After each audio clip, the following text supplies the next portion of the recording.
থামছে না ডেঙ্গুতে আক্রান্ত হয়ে মৃত্যু। চলতি বছর এখন পর্যন্ত মারা গেছে 202 জন। হাসপাতালে ভর্তি হয়েছেন 48,228 জন। মশাবাহিত রোগটিতে গত 24 ঘন্টায় মৃত্যু হয়েছে 2 জনের। চিকিৎসকরা বলছেন, অবহেলায় ডেঙ্গুতে মৃত্যুর প্রধান কারণ। তাই উপসর্গ দেখা দিলে বিলম্ব না করে দ্রুত চিকিৎসকের পরামর্শ নিতে হবে। আরও জানাচ্ছেন মোহাম্মদ সায়েম। ডেঙ্গু আক্রান্ত হয়ে প্রতিদিনই হাসপাতালে ভর্তি হচ্ছে শত শত মানুষ।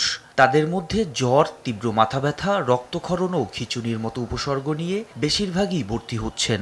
খুব পেটে ব্যথা আর 104 ডিগ্রি জ্বর ছিল, তো এখানে ভর্তি হয়েছে। আসার পরে ভর্তি নিয়ে নিছে ওনারা। ভর্তি নেওয়ার পরে টেস্ট করছে, ডেঙ্গু পজিটিভ আসছে। 6 দিন যাবত জ্বর, শরীর দুর্বলতার জন্য তারপর ডাক্তার কাছে গিয়েছিলাম, তো ওখানে পরীক্ষা করে দেখা গেল যে ডেঙ্গু পজিটিভ হয়েছে। জ্বর, ঠান্ডা, বমি, সারা শরীর ব্যথা। এখন আমার অবস্থা খুবই খারাপ। চিকিৎসা আরো আগে থেকে নেওয়া উচিত ছিল।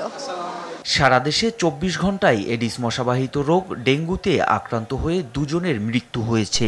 হাসপাতালে ভর্তি হয়েছেন আরও 396 জন। এদের মধ্যে ঢাকার 2 সিটিতে 108 জন, এছাড়া ঢাকা বিভাগে 90 জন, চট্টগ্রাম বিভাগে 96 জন, বরিশাল বিভাগে 87 জন এবং রাজশাহীতে 15 জন। চলতি বছর এখন পর্যন্ত ডেঙ্গুতে মৃত্যু হয়েছে 202 জনের এবং হাসপাতালে ভর্তি হয়েছে 48,228 জন। চিকিৎসকরা বলছেন, জ্বরের সাথে অন্য কোনো উপসর্গ দেখা দিলে দ্রুত চিকিৎসকের শরণাপন্ন হতে।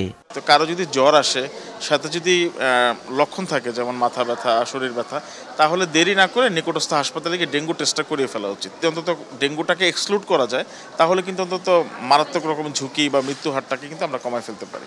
আবহাওয়া অনুকূলে থাকায় চলতি অক্টোবর মাসে ডেঙ্গুর প্রাদুর্ভাব আরও বাড়তে পারে। তাই সবাইকে সচেতন হওয়ার তাগিদ দিয়েছেন বিশেষজ্ঞরা।